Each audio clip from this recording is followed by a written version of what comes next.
जिस देश में विश्व की 18% आबादी रहती हो, उस देश ने कोरोना पर प्रभावी नियंत्रण करके पूरी दुनिया को, मानवता को बड़ी त्रासदी से भी बचाया है।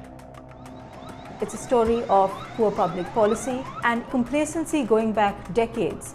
It's a story of the inability of the Indian state to show up when the Indian people need it the most.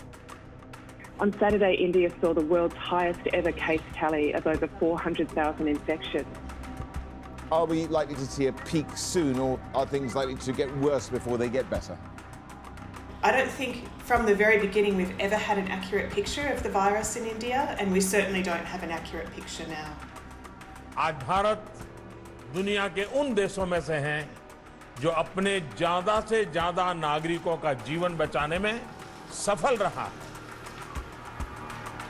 This really was the first tragedy that I've ever seen that's played out so close to me on my social media feeds. People in their own close networks of family and friends crying out for help on their social media feeds. I mean, it can't get any closer than this.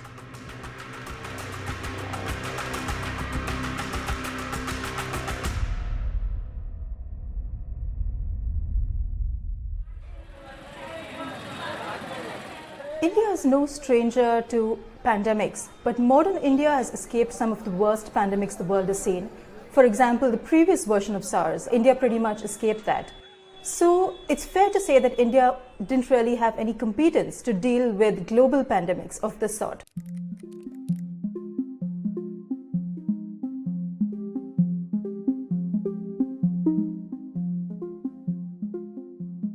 आज रात 12 बजे से पूरे देश में India was one of the first countries to actually impose a very, very strict nationwide lockdown. I remember Prime Minister Modi came on television at prime time and said within 4 hours the country will be locked down effectively from midnight.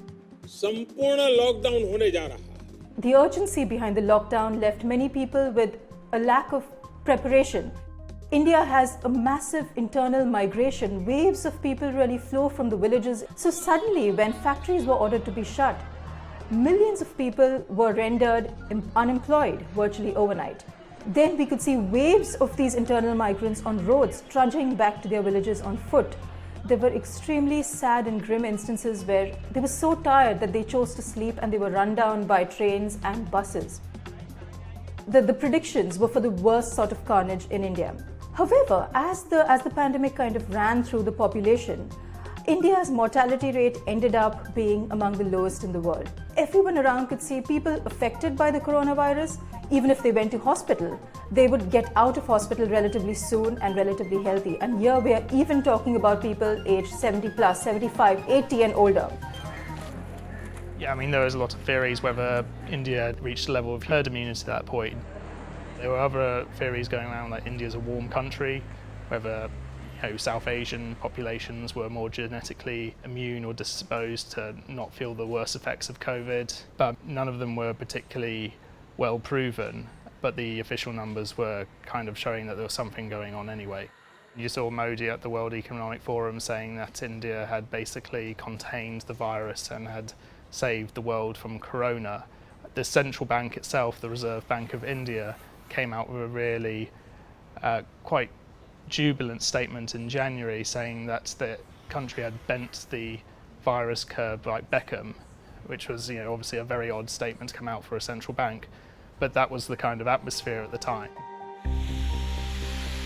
You had cinemas opening, you had the wedding season started, and you had these mass weddings, these huge beautiful Indian weddings with hundreds and hundreds of people, and all of this was done without that very clear public health messaging that you need when you're in the middle of a pandemic. It was almost like India was an exceptional country that didn't succumb to a pandemic that was affecting the rest of the world. What became clear very quickly was what we had suspected all along and what many epidemiologists had been telling us, which is that India had been severely undercounting both its infections and its deaths. We know that many deaths in normal times in India aren't properly recorded. particularly when you get into the hinterland, which is where 70% of India's population live. Something like only 20 to 30% of deaths are properly recorded. So the government engaged in a lot of grandstanding about how fabulously it had done, and yet what happened turned out very differently indeed.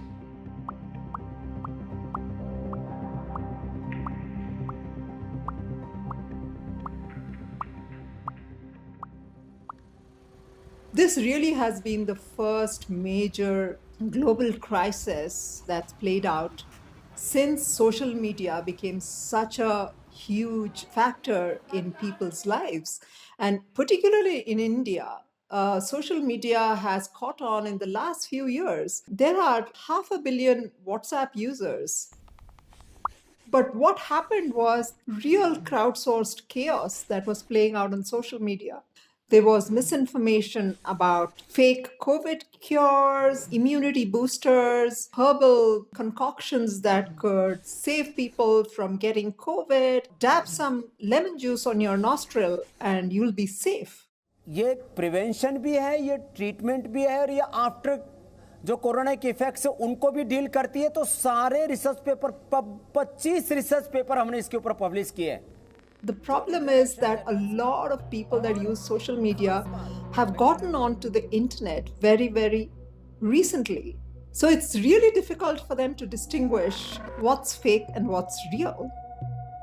Facebook said it had removed 12 million pieces of misinformation relating to COVID globally, from its network. But that's really a drop in the ocean considering how many millions of misinformation pieces are still floating around the cyberspace. So a lot of that misinformation has actually come back to haunt a lot of Indians during the pandemic.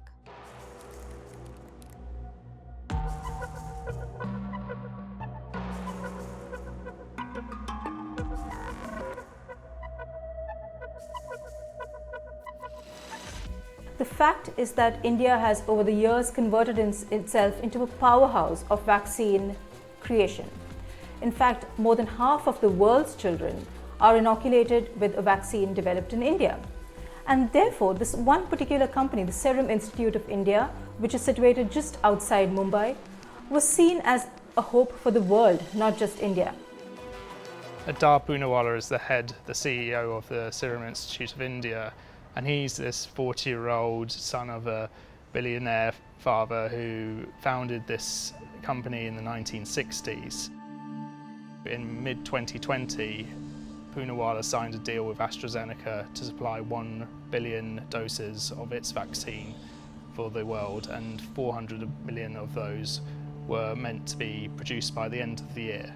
Now that didn't really play out as things went ahead. And by January, it transpired that only 70 million of those doses had been produced so far. And in the start of January, there wasn't a huge amount of demand in India because basically there weren't that many cases. And all the while, India's government was sending tens of millions of doses out overseas.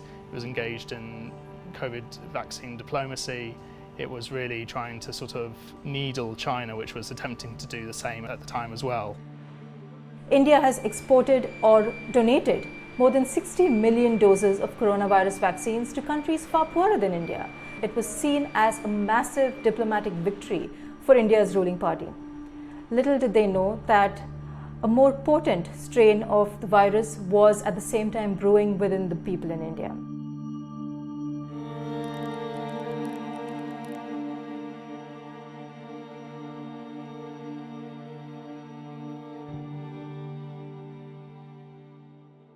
So there were various consequences of India emerging relatively unscathed from the first wave. One of those was the sense to be self-sufficient. Corona संकट ने हमें local manufacturing, local market, local supply chain, इसका भी महत्व बराबर समझा दिया है. Prime Minister Modi imposed massive taxes on imported goods. Local ने ही. Unfortunately, some of these goods that were imported was stuff that's essential for our scientists' labs to test the virus. The second mistake that was made was the calling for elections. And not just elections, but massive public rallies, some of them led by Prime Minister Modi himself. The next rung of mistakes that were made was giving the green light for massive religious ceremonies, a sure shot recipe for a super spreader. The next problem that local authorities point out is over-centralization of powers within the Prime Minister's office, including how oxygen will be shared between the states. This really has proved to be a game changer because every time a state fell short of oxygen, it lacked the powers to go out and get it for themselves.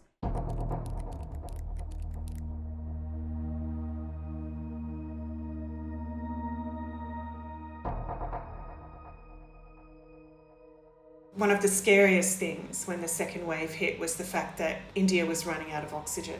Sometimes this is working, sometimes this other cylinder is finishing. I visited a private hospital in New Delhi where they didn't know from one day to the next how much oxygen they were going to receive, when it would come and how long it would last. And they had dozens of patients on oxygen and relying on that oxygen to stay alive. I get maybe around 50 calls every day. Somebody asking for beds, somebody asking for cylinders, somebody asking for drugs. We don't have anything available and patients are dying. Now, India produces more oxygen than it needs. The problem is that most of it is produced in the eastern part of the country, which lacks supply links to the rest of the country. On a typical day when it's business as usual in India, hospitals will place a standing order, but when a situation breaks down the way it did with the panic of the second wave, supply chains completely get eradicated. And that is what India saw. What this led to is it led to black marketing. The hospitals had certain contractual agreements with oxygen suppliers, but there were always people willing to pay more for that. As a consequence, we are in this terrible humanitarian disaster, really, where people, the citizens of India, have had to plead for oxygen on Twitter. It was an unprecedented situation, really, in India, that so many so-called privileged people found themselves suddenly in the same boat as very average Indians, all fighting for that one oxygen concentrator or that one last hospital bed that one particular hospital had going. And it was really a free-for-all. While people are looking at social media hoping to find that lifeline, oftentimes social media has actually increased the trauma for families of patients because they end up calling dozens and dozens of numbers and then find that, they've lost precious time. And there have been instances that I know of where patients have passed away because the network hasn't quite come through. The asymmetry, I think, has been particularly stark during this crisis, that people who don't have access to the internet or don't have a smartphone where they can WhatsApp somebody to ask for something, then they've been kind of really left out of this whole fight for resources. They don't even get a chance. What we were seeing is people lying in beds, people being bundled into any possible vehicle that was available because ambulances were in short supply, and being taken to hospital for just that instant hit of oxygen that could possibly prolong their life. What we saw was heart-rending messages on WhatsApp where families were telling other relatives or their friends, "My loved one has died," which means that the hospital now has a bed available. You can take it.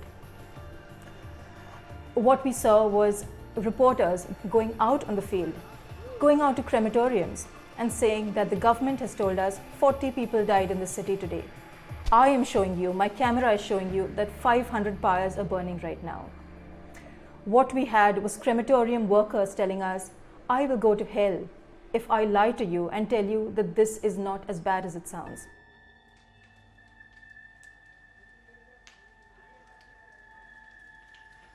We went to one of the main crematoriums on the outskirts of Delhi, which is on the banks of the Ganges River.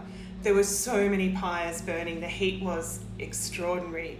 And of course, instead of the normal morning scenes that you would have, All of the relatives are in full PPE and no one can hear each other through the masks and over the sound of the fires burning. It's traumatic enough to have someone that you love die, but to not be able to save them and to try so hard to do it is just absolutely agonising.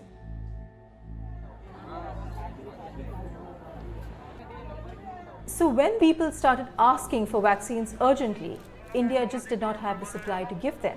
The country of 1.3 billion people, which had so generously donated vaccines to countries far poorer than itself earlier, suddenly found that their own population was effectively naked. It lacked the protection that even a single dose of the coronavirus vaccine could offer.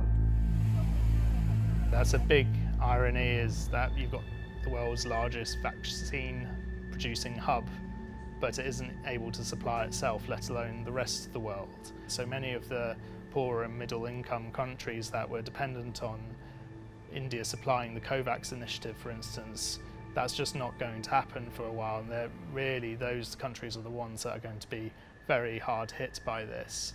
And at the same time, I think a lot of Western countries are being criticised for not sharing their vaccines, particularly of India and others as well. So you're really seeing this as a kind of part of the picture of the wider sort of global inequality that we're seeing around vaccines.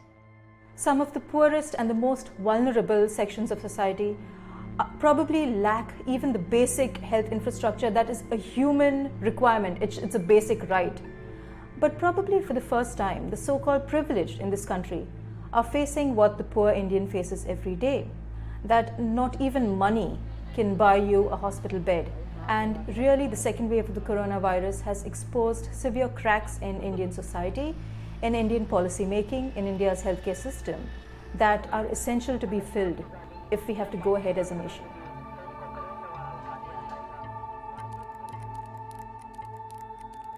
When cases started shooting up and there were thousands of fatalities, a lot of people on social media networks called for Prime Minister Modi's resignation. And then the next thing you heard was that the government had asked Facebook and Twitter to take down those posts. But there were also instances where social media networks just took down these hashtags on their own and then came in for huge criticism because they were acting really out of turn, because they were actually stifling people's criticism of the government and of the Prime Minister in handling this massive tragedy. This has been the single biggest failure of the union government in the last 73 years. And 73 years is since the independence of India.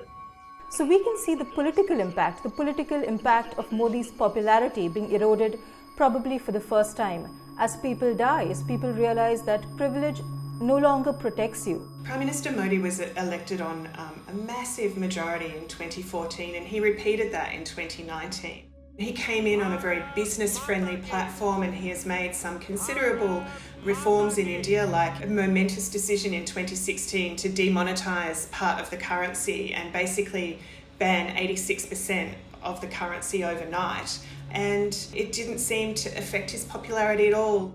So he's used to being the leader of the country that talks to people about really big picture issues and almost on a religious level. So I think he thought he could float above COVID. But the fact that no family in India has been untouched by this epidemic, everybody knows somebody who's sick or who's died. There's no way that the government can hide from the impact of this virus. And as one analyst said to us, you can explain away bad GDP numbers, but you can't explain away a dead family member. That's not something that the government is going to be able to cover up. It's unclear yet, though, whether his support has really been dented in the long term. Elections are still, years away. So it's really yet to be seen if this is a turning point in Modi's support, in his political narrative, whether he can come back from this.